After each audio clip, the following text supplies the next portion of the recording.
सीमा की अभी नई नई शादी हुई थी और आज ससुराल में उसका पहला दिन था, इसलिए सीमा थोड़ी घबराई हुई थी। और उसका ये डर तब बढ़ जाता है जब उसकी सास विमला उसे सबके लिए खाना बनाने को कहती है।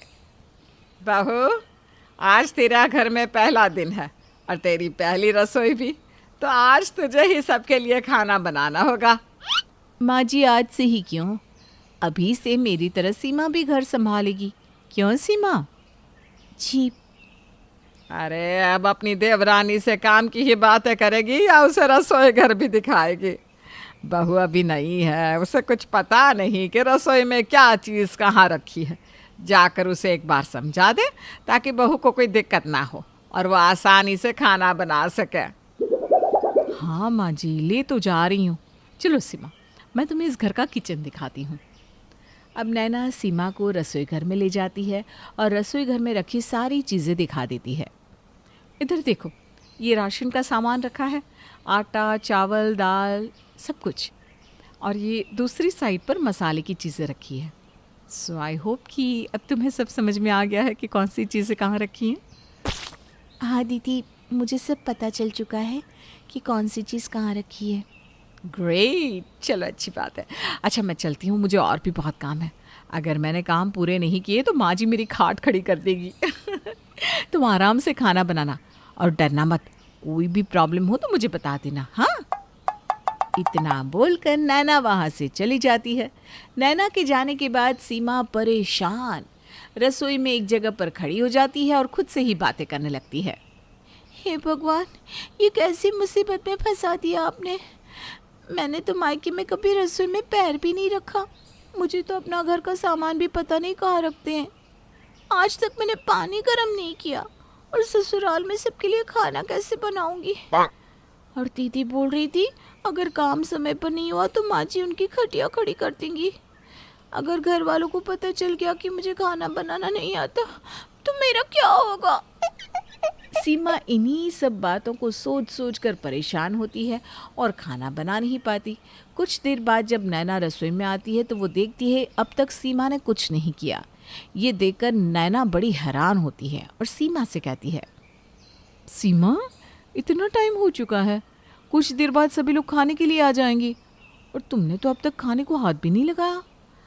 वो दीदी। क्या हुआ सीमा, बहुत परेशान लग रही हो? कोई परेशानी है क्या, या फिर कुछ समझ में नहीं आ रहा? जो भी है मुझे बताओ, मैं तुम्हारी मदद करूंगी। दीदी, आप जो कहोगी मैं वो करूंगी, पर प्लीज़ घर में किसी को कुछ मत बताना। दरअसल बात ये कि मुझे खाना बनाना नहीं आता। मैंने आज तक पानी भी गर्म नहीं किया, खाना कैसे बनाऊं? मुझे बहुत डर लग रहा है। आज मेरा पहला दिन है और पहले ही दिन इतनी बड़ी जिम्मेदारी मिल गई। अगर घर वालों को पता चल गया कि मुझे खाना बनाना नहीं आता तो क्या होगा? क्या तुम्हें खाना बनाना नहीं आता? अगर ऐसी बात थी तो तुमने मुझे पहले क्यों नहीं बताया? आखिर मैं तुम्हारी बड़ी बहन जैसी हूँ, मुझे तो बता सकती थी ना। चलो कोई बात नहीं, अभी भी देर नहीं हुई। तुम मेरे साथ खड़ी रहो और मेरी मदद करवाओ। सारा खाना मैं बना दूंगी और किसी को पता भी नहीं चलेगा। इस तरह नैना अपनी देवरानी की मदद करती है और खाना बनाकर सबके लिए बाहर ले जाती है। घर के सभी लोग खाना खाकर खाने की बहुत तारीफ करते हैं, साथ ही साथ सीमा की भी। वाह बहू वाह, तुम्हारे हाथों में भी बड़ी बहू का स्वाद है। आज का खाना खाकर तो मुझे ऐसा लग रहा है कि माता अन्नपूर्णा साक्षात हमारे घर में आ गई हैं। बहू, तुम्हारे ससुर जी बिल्कुल सही कह रहे हैं। तुम्हारे हाथों का खाना भी बिल्कुल नैना बहू की तरह है। हमारी नैना बहू भी बिल्कुल ऐसा ही स्वादिष्ट खाना बनाती है। अब तो कभी नैना बहू खाना बनाएगी तो हमें पता भी नहीं चलेगा कि आखिर खाना बनाया किसने है। माँ जी, मैं भला दीदी की बराबरी कैसे कर सकती हूँ? आप प्लीज़ ऐसी बातें करके मुझे शर्मिंदा मत कीजिए। मैं दीदी से अच्छा खाना बना ही नहीं सकती। उन्होंने कहा सीमा कि तुम मुझसे अच्छा खाना नहीं बल्कि आज तुमने ठीक वैसा ही खाना बनाया है जैसे मैं बनाती हूँ, क्योंकि मुझे तो इस तरह नैना सीमा की इमोशंस को सबके सामने आने से रोक लेती है। अब सभी खाना खाकर सीमा को इसका इनाम देते हैं। ससुराल वालों का प्यार देखकर सीमा बहुत खुश होती है। अब इसी तरह से कुछ दिन बीत जाते हैं, पर अब भी सीमा के बदले नैना ही खाना बनाती और सभी घर वाले यही सोचते हैं कि खाना सीमा बनाती है। ऐसे ही एक दिन नैना और सीमा दोनों ही रसोई में होती है। तभी वहाँ विमला आती है और नैना से कहती है, नैना बहू, मैं देख रही हूँ जब से तेरी देवरानी आई है तो महारानी बनती जा रही है। अरे बेचारी सीमा बहू घर का भी काम करती है, फिर खाना भी बनाती है, और तू है जो उसके साथ सिर्फ खड़ी होकर गप्पे मारती है। यह नहीं कि थोड़ी अपने सास ससुर की सेवा कर दे। माँ जी मैं हूँ ना, बताइए क्या हुआ? मैं आपकी मदद करती हूँ, चलिए। अरे बहू, तुझे कहीं जाने की ज़रूरत नहीं है, सारा दिन काम करती है तू, मुझे सब नज़र आता है। नैना बहू, चल मेरे साथ और मेरी दवाई ढूंढ। तूने ही रखी थी, मिल ही नहीं रही। जानती है ना अपने ससुर का गुस्सा, अगर मेरी दवाई छूट गई तो वो मुझे छोड़ देंगे इस उम्र में। सीमा मैं अभी आती हूँ। हाँ, वैसे मुझे लगता है कि खाना बन गया है, तुम्हें गैस बंद कर देना चाहिए, और पकाओगी तो शायद जल जाएगा। क्यों माँ, सही कहा ना मैंने? अरे नैना बहू, तू तो ऐसे बोल रही है जैसे सीमा बहू को कुछ आता ही नहीं। अरे वो देख लेगी खाना बना नहीं बना। चल तू मेरी दवाई देख। नैना जाते जाते इशारों में सीमा को बता जाती है और सीमा अपनी जेठानी के कहे अनुसार गैस बंद कर देती है। इस तरह से एक बार फिर नैना सीमा को बचा लेती है। पर कहते हैं ना, झूठ के पैर नहीं होते। एक दिन वो सबके सामने आ ही जाता है। इसी तरह से कुछ दिन बीत जाते हैं और एक दिन विमला की बहन उससे मिलने घर आती है। सीमा बहू, जल्दी से अपनी मौसी सास के लिए कुछ मीठा बना कर ले आओ। क्या? कुछ मीठा? अब क्या करूं? दीदी भी मार्केट गई है और अब तक तो मैं सिर्फ दाल चावल बनाना ही सीख पाई हूँ। मीठा कहाँ से बनाऊँ? मौसी सास को भी आज ही आना था। ये तो हमेशा दीदी के खानों में नुक्स निकालती है और मुझे तो खाना बनाना ही नहीं आता। अरे सीमा बहू, यहाँ खड़ी खड़ी क्या सोच रही हो? जाओ जाकर कुछ बना कर लाओ, और अगर समझ में नहीं आ रहा तो सूजी का हलवा ही बना दो। वैसे मेरी बहन को सूजी का हलवा बहुत पसंद है। जी जी माँ जी, अभी बना कर लाती हूँ। सीमा ये कहकर किचन में हलवा बनाने के लिए चली जाती है, पर उसने तो आज से पहले सूजी का हलवा कभी बनाया ही नहीं था, और वो तो ये भी नहीं जानती कि सूजी होता क्या है। पर फिर भी YouTube की मदद से वो सूजी का हलवा बनाने की कोशिश करती है, पर उसकी सारी कोशिश फेल हो जाती है। काफ़ी देर हो जाती है पर सीमा अब तक हलवा बनाकर लेकर नहीं आती, इसलिए विमला खुद रसोई में जाती है, जहाँ वो देखती है कि पूरे प्लेटफॉर्म पर सूजी ही सूजी है। कढ़ाई घी से भरी पड़ी और सीमा अपना जला हुआ हाथ लेकर रो रही है। बहू, तूने अपना और रसोई का क्या हाल कर रखा है, और तेरा हाथ कैसे जल गया? तेरी हालत देखकर तो ऐसा लग रहा है कि मानो जैसे जिंदगी में पहली बार तूने खाना बनाने की कोशिश की हो। दीदी, आपकी बहू की हालत देखकर मैं साफ साफ कह सकती हूँ ये झूठ बोल रही है। ये खाना बनाना जानती ही नहीं। आज पहली बार इसने सच में खाना बनाने की कोशिश की है। क्यों रे, सही कह रही हूँ ना मैं? अब सच सच बोल भी दे। माँ जी, आप सही कह रही हैं। मैं ये सच और नहीं छुपा सकती। मुझे खाना बनाना नहीं आता। मैं डरती थी अगर आप लोगों को पता चल जाएगा कि मुझे खाना बनाना नहीं आता तो आप लोग मुझे ताने देते, मेरी माँ को शर्मिंदा करते और मुझे रोहित जी से दूर कर देते। अभी तक आप लोग जो खाना खा रहे थे वो दीदी बनाया करती थी। सीमा को रोता देख विमला उसके आंसू पोंछती है और उसके जले हुए हाथ पर दवाई लगाकर कहती है, सीमा बहू, मौसी सास की बातों का बुरा मत मानना, उसकी तो जुबान ही ऐसी है। पर तुझे डर किस बात का था? अगर तुझे खाना बनाना नहीं आता तो बोल देती। अगर सच बता दिया होता तूने तो आज तेरा हाथ नहीं जलता। चल अब रोना बंद कर। ना मैं तुझे कुछ कहूँगी और ना ही बड़ी बहू को, बस। विमला का प्यार और उसकी बातें सुनकर सीमा अपनी सास को गले से लगा लेती है, जिसके बाद सीमा के मन से सारा डर खत्म हो जाता है और धीरे धीरे वो खाना बनाना सीखने लगती है। और आखिरकार एक दिन सीमा अपने हाथों से अकेले सबके लिए खाना बनाती है। एक लड़की की जिंदगी में सबसे बड़ा बदलाव तब आता है जब उसका रिश्ता किसी और घर से जुड़ता है। तब उस पर ना सिर्फ अपने मायके वालों को खुश करने की जिम्मेदारी होती है, पर ससुराल वालों का मान रखने का बोझ भी उसके कंधों पर आ जाता है। ऐसे में सिर्फ वो इतना चाहती है कि उसके ससुराल वाले उसे समझे और थोड़ा सा साथ दे दे। पर अफसोस, ऐसा कई लड़कियों के साथ नहीं हो पाता। वर्षा इस साल 25 की हो चुकी थी और उसके पिताजी ने उसका रिश्ता मानव के साथ, जो कि एक इंजीनियर है, उसके साथ तय कर दिया। अब आपकी बेटी हमारी हो गई भाई साहब। वर्षा, अब कुछ ही वक्त के बाद तुम अपने ससुराल आ जाओगी। हाँ भाभी, हम सब आपका बेसब्री से इंतजार करेंगे। हाँ हाँ, क्यों नहीं। बस कुछ ही महीनों बाद हम शादी का मुहूर्त निकलवा लेंगे। हाँ, तब तक आपकी भी बेटी के लिए जो बनाना है बना लीजिए। वैसे हम तो दहेज के सख्त खिलाफ है, लेकिन अब आप भी अपनी बेटी को खाली हाथ तो निकालेंगे नहीं, क्या भाई साहब? जी जी, सही बात है बहन जी। हाँ बहन जी, हमसे जो भी हो पाएगा हम उससे बेहतर ही करेंगे, आप चिंता मत कीजिए। अरे नहीं नहीं, चिंता किस बात की। देखिए, हमें कुछ नहीं चाहिए, आप जो देंगे अपनी बेटी को ही देंगे। मानव, अब चले या वर्षा को ही निहारता रहेगा? वर्षा खुश थी, उसे मानव जैसा एक अच्छा जीवन साथी मिल रहा है। पर कहीं ना कहीं उसके मन में कुछ संकोच भी था। जिस तरह से उसकी होने वाली सास ने उसके पिताजी से शादी की तैयारियां करने को कहा था। पापा, मेरी होने वाली सास ने आपसे ज़्यादा कुछ तो नहीं मांगा ना? अरे नहीं नहीं बेटा, ऐसा कुछ भी नहीं है।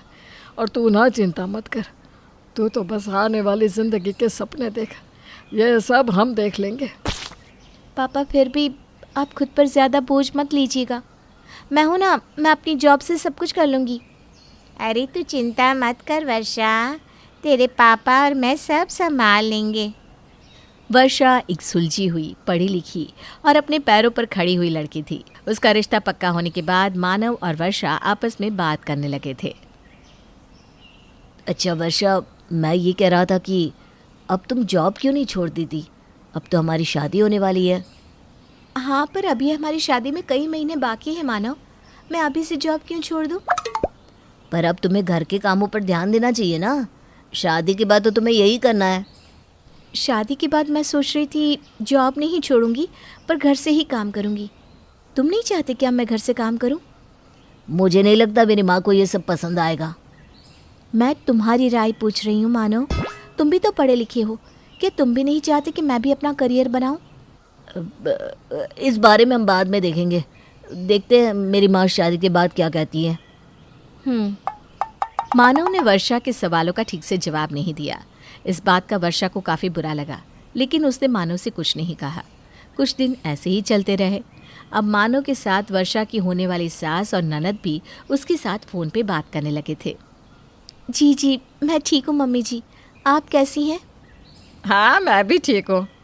ये क्या बात हुई, तुम तो मुझे फ़ोन ही नहीं करती कभी। नहीं नहीं, ऐसी कोई बात नहीं है मम्मी जी। मैंने सुना तुम अभी भी काम पर जाती हो।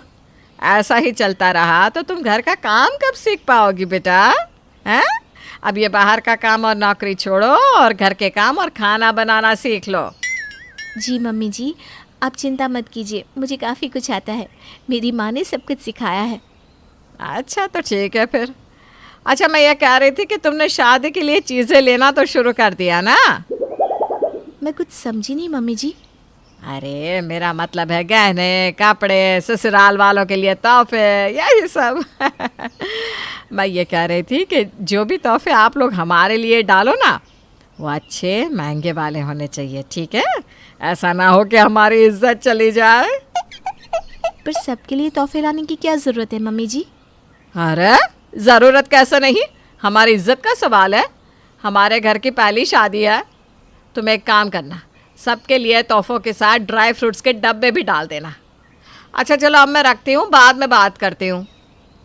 वर्षा की सास अब उसे आए दिन फ़ोन करती और वहाँ वर्षा का हालचाल नहीं बल्कि यही सब बातें हुआ करती थी।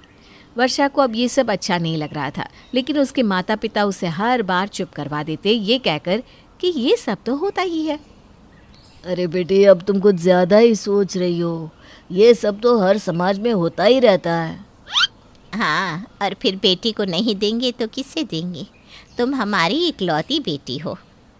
माँ पापा, पर मुझे ये सब नहीं पसंद। आप मुझे दे या ना दे, बात वो नहीं है, पर उन लोगों का इस तरह बार बार कुछ न कुछ मांगना मुझे सही नहीं लग रहा। वर्षा, मानव इतना अच्छा लड़का है, तुम इन सब बातों पर ध्यान मत दो, ठीक है? तुम बस अपनी शादी की तैयारियां करो, खुश रहो बेटा। आपको नहीं लगता कि हमें उन्हें इस बारे में कहना चाहिए? ये तुम कैसी बात कर रही हो वर्षा? वो तुम्हारा होने वाला ससुराल है। अगर उन्हें किसी बात का बुरा लग गया तो, कहीं वो लोग नाराज़ हो गए तो?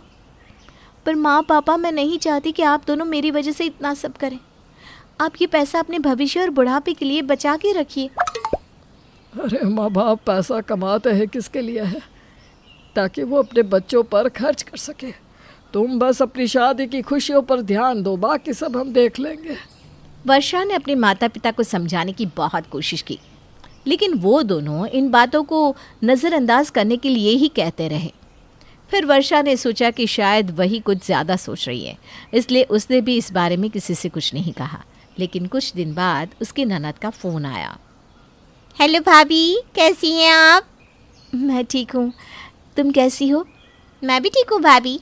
2 दिन बाद मेरा जन्मदिन है, तो मैं चाहती थी कि आप भी मेरे जन्मदिन पर आए। हाँ हाँ, क्यों नहीं, पक्का आऊँगी पिंकी। वहाँ ना मेरी सहेलियाँ भी आने वाली है, तो मेरे लिए तोहफे में कुछ अच्छा सा और महंगा सा लाइएगा। मैं नहीं चाहती कि मेरी सहेलियों के सामने मेरी इज्जत कम हो जाए।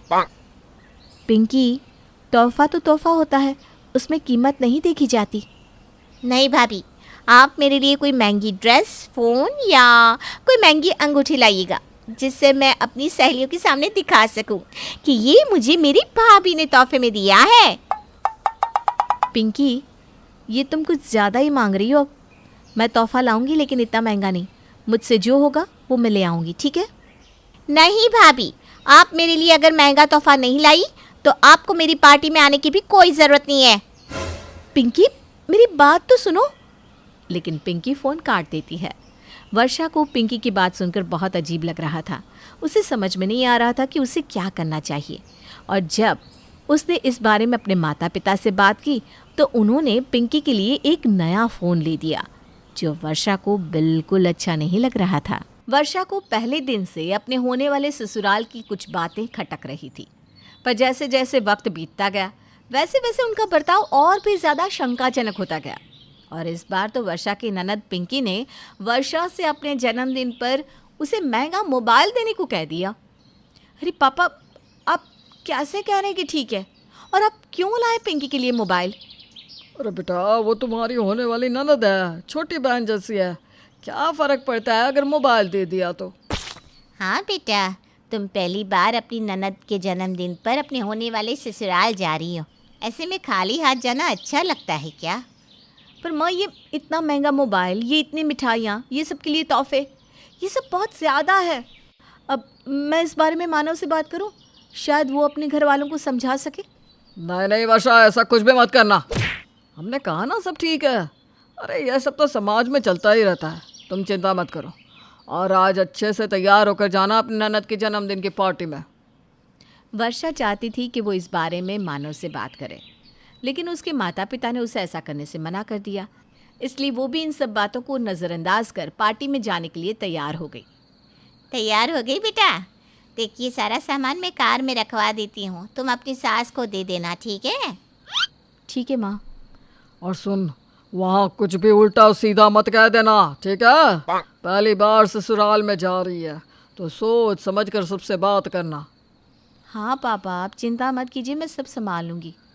मानव वर्षा को लेने आता है और दोनों साथ में पार्टी में जाते हैं। वर्षा के मन में तो था कि वो मानव से इस बारे में बात करे, लेकिन उसके माता पिता ने उसे ऐसा कुछ भी कहने से मना किया था, इसलिए वो चुप रही। मानव के साथ वो पार्टी में पहुंची, जहाँ उनके काफ़ी सारे रिश्तेदार मौजूद थे। वर्षा, तुम जो सामान लाई हो सबसे पहले वो मम्मी को दिखा दो, ठीक है? जी ठीक है। मम्मी जी, ये सब तोहफे और पिंकी के लिए मोबाइल मम्मी पापा ने भेजा है, आप देख लीजिए। हाँ हाँ ठीक ही लग रहा है, पर मिठाइयाँ थोड़ी सस्ती है। हमारे घर ना ऐसी मिठाइयाँ नहीं खाते। अगली बार अपनी मम्मी पापा से कहना कि ड्राई फ्रूट वाली मिठाइयाँ ही भेजे, ठीक है? और ये तोहफे भी कुछ खास नहीं है, पर अब क्या कर सकते हैं, जो है सो है। कोई बात नहीं, इस बार तो रख लेती हूँ, लेकिन अगली बार ध्यान रखना बहू। जी मम्मी जी। जाओ ये मोबाइल अपनी ननद को दे दो, वो वहाँ अपनी सहेलियों के साथ खड़ी है। वर्षा पिंकी के लिए लाया मोबाइल लेकर उसे देने जाती है। Happy birthday Pinky. Thank you भाभी। आप मेरे लिए वो तोहफा लाई है ना जो मैंने कहा था? हाँ हाँ, ये लो तुम्हारा मोबाइल। अरे ये तो बहुत पुराना मॉडल है, मुझे तो नया वाला चाहिए था। नहीं पिंकी, ये भी काफ़ी नया मॉडल ही है और काफ़ी महंगा भी है। क्या भाभी, आप भी ना ऐसे सस्ती मोबाइल मैं यूज़ नहीं करती। अब पहली बार मेरे लिए तोहफा लाई हैं और वो भी इतना सस्ता। आपने तो मेरी सहेलियों के सामने मेरी नाक ही कटवा दी। अरे क्या हुआ, क्या बातें चल रही है ननद भाभी में? भैया देखिए ना, भाभी मेरे लिए कैसा मोबाइल लेकर आई है, मुझे ये बिल्कुल पसंद नहीं आया। ऐसा नहीं कहते पिंकी, अभी रख ले, शादी में वर्षा तेरे लिए दूसरा मोबाइल ला देगी, ठीक है? ठीक है, आप कहते हैं तो मैं मान जाती हूँ। वर्षा को मानव की बात सुनकर हैरानी हुई कि मानव पिंकी को समझाने के बजाय उसे नया मोबाइल दिलाने की बात कर रहा था। ये मोबाइल काफ़ी महंगा है मानव, आपको पिंकी को समझाना चाहिए। अरे रहने दो ना, बच्ची है, धीरे धीरे समझ जाएगी। इतनी भी बच्ची नहीं है, अब 21 साल की है वो। अरे तुम्हारी ननद है, तुमसे मांगने का हक नहीं है क्या कुछ से? जहाँ प्यार होता है ना, वहाँ मांगने की ज़रूरत नहीं होती है मानव। और मैं शादी में पिंकी के लिए कोई मोबाइल नहीं लाऊंगी, मैं अभी से कह देती हूँ। अब तुम ये सब बातें छोड़ो, ये सब बातें तुम्हारे मम्मी पापा देख लेंगे और मेरी माँ। नहीं, मैं आज सब कुछ साफ कर देना चाहती हूँ कि मेरे मम्मी पापा आपकी कोई मांग पूरी नहीं करेंगे। अरे तुम ये सब बातें बड़ों पर छोड़ दो ना, वो ये सब देख लेंगे। नहीं, अब नहीं। कई महीनों से देख रही हूँ आपकी तरफ से कोई ना कोई मांग आती ही रहती है, कभी गहनों की, कभी तोहफों की, कभी कभी कुछ, कभी कुछ। अभी तक मैंने कुछ नहीं कहा क्योंकि मेरे मम्मी पापा के संस्कार बीच में आ रहे थे, पर अब और नहीं। वर्षा और मानव की बातों पर अब पार्टी में मौजूद सब लोगों का ध्यान चला गया था। इस सब को देखकर कावेरी बीच में आ जाती है। वर्षा, तुम्हें इतनी तमीज नहीं कि अपने होने वाले ससुराल में ऐसा बर्ताव करते हैं? अरे कैसे बदतमीजी से बात करी हो अपने होने वाले पति और सास से। आप तमीज़ की बात ना ही करें तो बेहतर होगा। आप मुझे कह रही हैं? कौन अपनी होने वाली बहू के घर से आए तोहफों के बारे में ऐसा भला बुरा कहता है, बताइए तो। आपने अपनी बेटी को क्या तमीज़ सिखाई है कि भाभी से महंगे महंगे तोहफे लेते रहो? चुप रहो तुम, खबरदार जो तुमने मेरी बेटी के बारे में कुछ कहा तो। क्यों, अब आपको बुरा लग रहा है जब खुद की बेटी के बारे में कोई बोल रहा है तो? जब आप मुझे बोल रही थी कि काम छोड़ दो, घर का काम सीखो, खाना बनाओ, शादी के बाद यही करना है, तब आपको याद नहीं आया कि मैं भी किसी की बेटी हूँ? वर्षा, तुम मेरी माँ से ऐसे बात नहीं कर सकती, समझी? और कोई भी मेरे माता पिता से ऐसे पेश नहीं आ सकता। उनसे अलग अलग चीज़ों की मांग करना, तोहफे लेना, गहने लेना, तब तुम्हें याद नहीं आया कि वो मेरे माता पिता हैं? अरे ये तो सदियों से होता आया है, लड़की वालों को तो ये सब करना ही पड़ता है, कौन सी नई बात है इसमें? आज हमारा समाज बदल रहा है। आज लड़कियां बिचारियां नहीं हैं, अपने पैरों पर खड़ी हैं। इसलिए मैं इस सब चीज़ों का विरोध करती हूँ। बेहतर होगा ये सब बातें हम बड़ों पर छोड़ दें। जब शादी हम दोनों की हो रही है तो फैसला भी तो हमारा ही होना चाहिए ना। अच्छा हुआ कि मुझे मेरे होने वाले ससुराल की असलियत पहले ही पता चल गई। पता नहीं शादी के बाद और क्या क्या होता मेरे साथ, और कितना सब मांगते तुम मेरे माता पिता से। ये है आजकल की लड़कियां, देखो। जी, हम हैं आजकल की लड़कियां जो गलत को गलत कहने की हिम्मत रखती हैं, और इसीलिए मैं ये रिश्ता तोड़ती हूँ। नहीं करनी मुझे ऐसे परिवार में शादी जहाँ बहू बस मिलने वाला दहेज हो। तुम्हें क्या लगता है तुम रिश्ता तोड़ दोगी तो कौन करेगा तुमसे शादी?